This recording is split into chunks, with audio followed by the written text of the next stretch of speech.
Muy buenos días a todos y a todas. En primer lugar, es un orgullo agradecer a María José Bianchi esta iniciativa. Yo soy partidario de que cuando nos juntamos a conversar, a dialogar sobre estas problemáticas, ya estamos proponiendo un cambio. Porque la sociedad toda es cómplice de este flagelo social. Y bien lo dijeron mis colegas preopinantes, es un desafío para mí hablar después de ellos, un abogado y una psicóloga perito de la raigambre que tienen ambos profesionales. La sociedad toda es cómplice. Nosotros siempre comparamos como defensor de los derechos humanos, lo comparo con las salvedades que tienen, ¿no? El proceso cívico-militar en la Argentina. Lamentablemente, las épocas más oscuras para toda la República, y nosotros estamos viviendo lo mismo de otra forma, porque nos desvinculan de una manera forzosa con nuestros hijos e hijas, ¿no? Y el sistema es cómplice, el propio Estado y la sociedad toda. Así como fue la dictadura cívico-militar, los civiles también son cómplices, porque detrás de cada obstructor hay un grupo, un entorno que lo rodea y que fogonea ese odio y ese resentimiento. Ayer estábamos en un programa de radio y decía, la sociedad está enferma. Y coincido plenamente con eso. La sociedad está enferma y está sesgada con este odio, con este resentimiento, con hacerle daño al otro. No está conforme consigo mismo. Entonces, esta persona decía, critican al plomero que no le gusta cómo le contesta, critican al médico que no le gusta lo que les dice. Imagínense esta conversión entre un hombre y una mujer que al principio es todo color de rosas, deciden tener a un hijo o una hija en el seno del amor, del matrimonio de la pareja y después se autodestruyen, odiándose de forma repetitiva. Y lo peor aún es que sostienen ese odio y ese resentimiento en el tiempo. Otras de las preguntas que hacíamos con la licenciada, ¿no? ¿Qué los motiva? ¿Cuál es el móvil de que los motiva a seguir perpetuando en el tiempo ese odio y ese resentimiento sin tener en cuenta que están haciendo, por llamarlo de algún modo, un daño irreversible a ese niño, niña o adolescente? Y lo dicen los expertos psicólogos: embarazos no deseados, baja autoestima, problema de relacionarse con otros. Le arruinan la vida a ese niño, niña o adolescente. Y a mí me gustaría hablar desde este lugar que me han presentado, no como profesional, sino como un padre, porque mi hijo mayor tiene 21 años y yo hace 21 años que vengo en esta lucha y recorriendo estos tribunales, recorriendo estos sistemas, recorriendo esta problemática, ¿no? Nos hemos organizado en su momento con Padres del Obelisco, nos hemos organizado para peticionar a las autoridades y los resultados cada vez están siendo más sesgados y cada vez están siendo más arbitrarios, ¿no? Ayer también en un programa que hicimos, uno de mis colaboradores se encarga de hablar de una determinada temática y cuando yo le pasé la palabra y le dije, por favor, opiná sobre el tema desde el punto de vista social, me dijo, yo no puedo decir nada porque me parece un tema muy importante que están tratando, entonces les voy a dejar la palabra a ustedes. A mí me llamó la atención, pero respeté su decisión. Y horas más tarde me envía un mensaje diciendo, Roberto, yo no pude decir nada porque todo lo que estaban diciendo me pasó en mi infancia. Lamentablemente me conmovió ese mensaje porque le pasa a todos y a todas. En un mismo edificio hay un montón de personas que están sufriendo esta problemática y la obstrucción de vínculos se puede sufrir de distintas formas. Lo que conocemos como alienación parental, teoría de la co-construcción, direccionamiento indebido, falsas denuncias o falsas acusaciones, sustracciones internacionales, ¿no? Que lo vemos de moda en épocas de vacaciones, cuando se llevan al niño de forma legal que devienen ilegal o directamente en forma ilegal y no retornan nunca más a la Argentina, como el caso del señor, ¿no? Donde entran en juego convenios internacionales. En la facultad, muchas facultades no está el programa de Derecho Internacional Privado, es una materia optativa. Entonces, digo, entran en juego a confluir un montón de normativa que muchas veces la Argentina no adhirió o ese país de origen no adhirió. Con el doctor Diego Maggio, a quien le mando un saludo y le tengo especial aprecio, hemos implementado normativa en Aruba porque carecía claramente de esto. Entonces digo, es un trabajo, es una lucha social que venimos dando diariamente, pero la sociedad toda es cómplice de este flagelo social. Entonces tenemos que hacernos cargo y ser un poco más conscientes y volver a los valores, a la ética, a la moral que nos han enseñado nuestros padres o nuestros abuelos. Seguramente alguien de la familia tenía esto, ¿no? Estos códigos, estos valores para poder interpretar y tratar de llevarlos al plano judicial o al plano familiar en esta familia que nosotros decidimos construir. Recién hablaban de los expedientes propiamente dicho, del proceso, y es importante estar involucrados en la temática, una defensa activa en el expediente, un patrocinio jurídico activo. Y esto quiere decir que lamentablemente el 90% de las cuestiones de conflictos familiares donde el niño es rehén o un trofeo de guerra termina en una denuncia penal. Entonces es importante que el profesional aborde ambas materias, la materia penal y la materia civil, porque van de la mano y están concatenadas. Entonces lo que pasa en un expediente repercute en el otro y viceversa. Es importante tener este comité interdisciplinario y tener un equipo con un psicólogo, con un trabajador social, porque existen leyes, existen resoluciones judiciales, pero hay un incumplimiento, ¿no? Porque en muchos casos, nosotros llevándolo a la práctica, logramos resoluciones judiciales favorables, pero que en la práctica no se cumplen. Entonces coincido con la licenciada Canciani, donde hay que denunciar, pero hay que denunciar con pruebas, no hay que denunciar así nomás, hay que denunciar con sustento. Esa denuncia tiene que tener un soporte de pruebas para poder lograr una sentencia y ahí seguir avanzando. Entonces me parece de suma importancia trabajar interconectadamente con este equipo, con un psicólogo, con un trabajador social y hacer cumplir estas resoluciones judiciales que muchas veces son favorables. Existe en la práctica órdenes de jueces que dicen el niño se tiene que revincular. La otra parte apela claramente porque no quiere que se revincule con su progenitor no conviviente. Cámara ordena, confirma ese fallo de revinculación y en la práctica hace 6, 7 años que no se revincula. ¿Por qué? Porque la revinculación falla, porque pedimos un asistido y ese asistido falla. Y todo es favorable, porque pedimos un trabajador social que intervenga, porque pedimos un perito psicólogo que intervenga. Todas las resoluciones judiciales están favorables para ese padre o madre que se ve obstruido de vincularse con su hijo o hija y sin embargo en la práctica no sucede. La Convención de los Derechos del Niño, un instrumento internacional por encima de la Constitución Nacional. Muchos abogados me han preguntado, ¿por qué por encima? Porque es un tratado que tiene estatus especial y esto fue acordado por la Corte Suprema de Justicia, entonces está por encima de la Constitución Nacional. Y sin embargo no se cumple cuando lo dice expresamente que el niño tiene derecho a vincularse con ambos progenitores, aunque estos estuvieran separados, lo dice expresamente. El Código Civil y Comercial de la Nación dice que el niño debe estar con quien garantice la comunicación fluida con el otro progenitor y sin embargo no se cumple.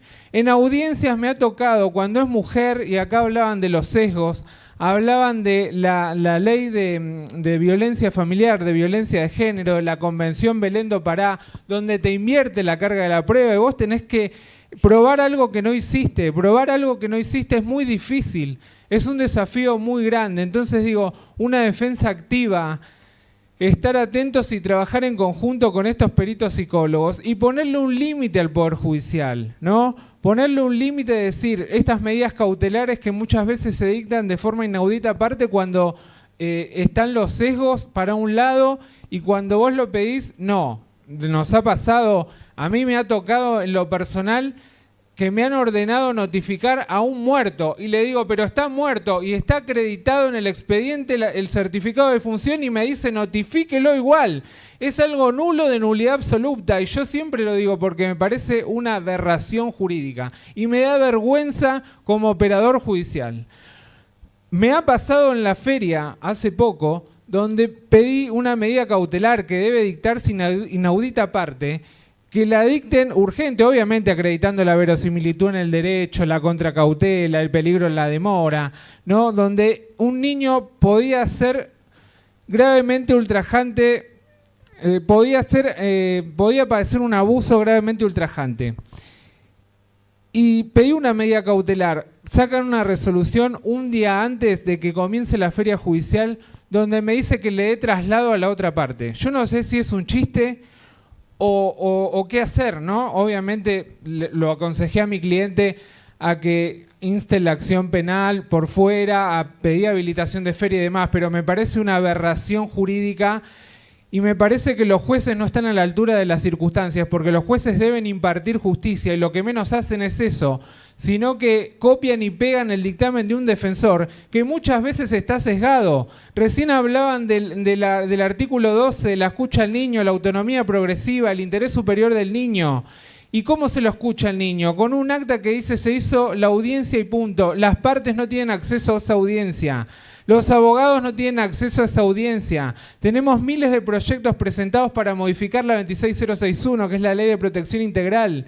Tenemos miles de proyectos, incluso uno de ellos lo impulso junto con la doctora Celato y una asociación en la que estamos trabajando desde la Ciudad de Buenos Aires para crear un registro nacional de abogados del niño en todo el país, pero no solo en la sede judicial, no solo niños judicializados, en la escuela, en todos los lugares donde participen los niños, en los centros de salud, en los centros culturales, el abogado del niño y que esté capacitado realmente, escuchar lo que ese niño tiene, porque me ha tocado también participar en audiencias con abogados del niño donde era una abogada mujer y donde se dirimía si la niña, una niña, mujer, adolescente podía vincularse con su progenitora mujer, y me parece importante esto, todas mujeres, porque si no dicen que es una cuestión de hombres y que es una cuestión de género, y esto no es una cuestión de hombres y no es una cuestión de género, porque hay abuelos que no pueden vincularse con sus hijos, con la gravedad de que esos abuelos tienen el tiempo contado, muchos están enfermos,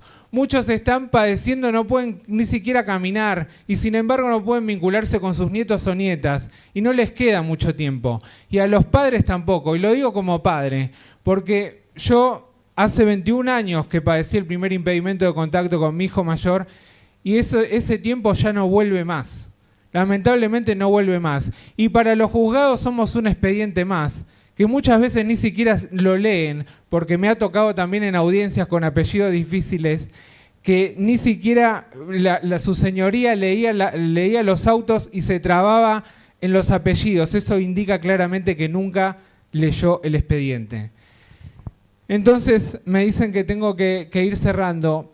Dejo esta reflexión donde, y lo digo como padre, nuevamente doy hincapié en eso, donde tenemos que convertir este dolor que tenemos en fuerza, y esa fuerza utilizarla para luchar y para dar a conocer esto, porque hace 21 años atrás nadie quería hablar del tema porque era un tema tabú o tenía vergüenza, decían, si no ve al chico es por algo, si le sacaron al chico por algo debe ser.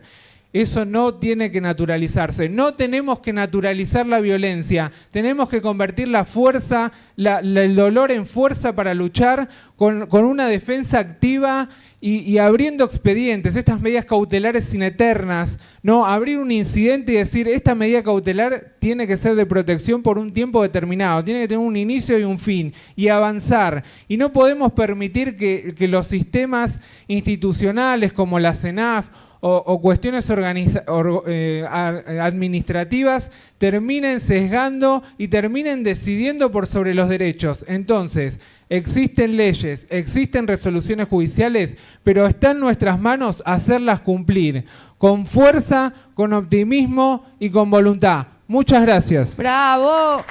Muy bien. Tenemos una preguntita, Robert. Se siguen sumando a la virtualidad participantes y tengo una preguntita, te la voy a hacer, dale. Perfecto, la escuchamos. Dice, ¿dónde crees que empieza ese sesgo, ¿no?, que estamos hablando?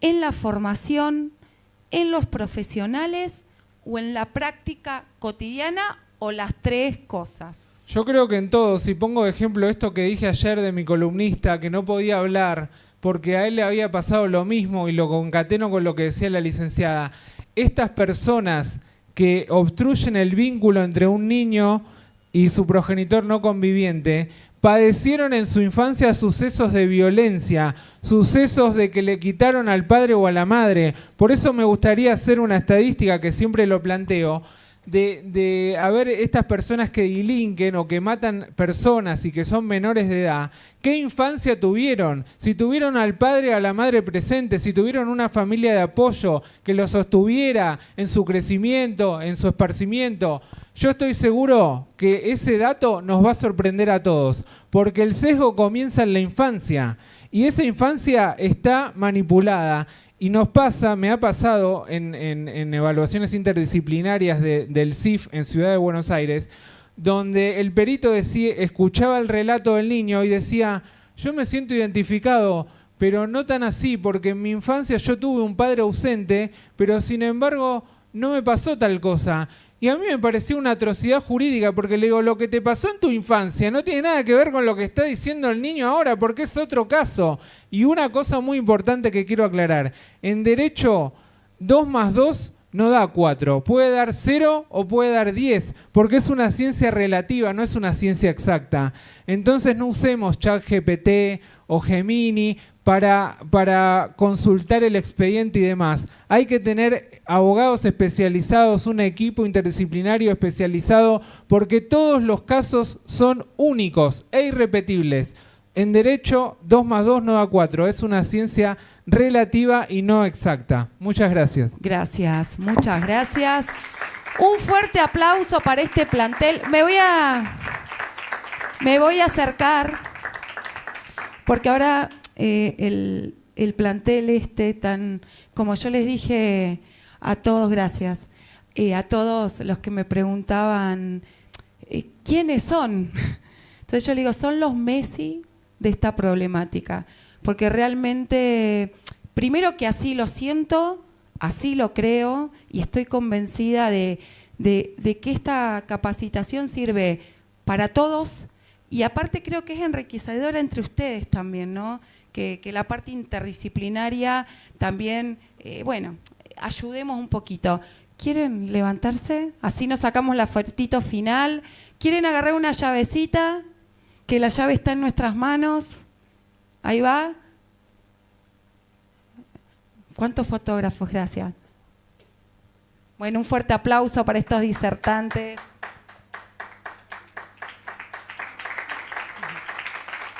Muy bien, chicos. Bueno, ahora los disertantes que llegan. Sí, por favor. Perdón, me acordé que acá el compañero nombró a Damián de Santo.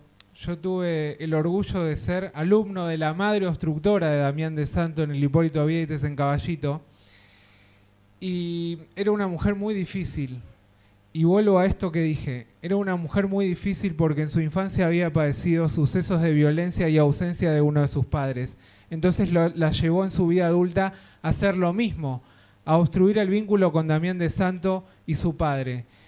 Y lamentablemente hoy ya están los dos fallecidos, los dos padres de Damián de Santo, y esto nos deja como moraleja que el tiempo perdido no se recupera jamás, porque durante toda su secundaria Damián de Santo la hizo solo con su madre, con esta introducción de pensamientos negativos o sucesos que nunca existieron en su conciencia a efectos de quebrantar el vínculo afectivo entre él y su padre.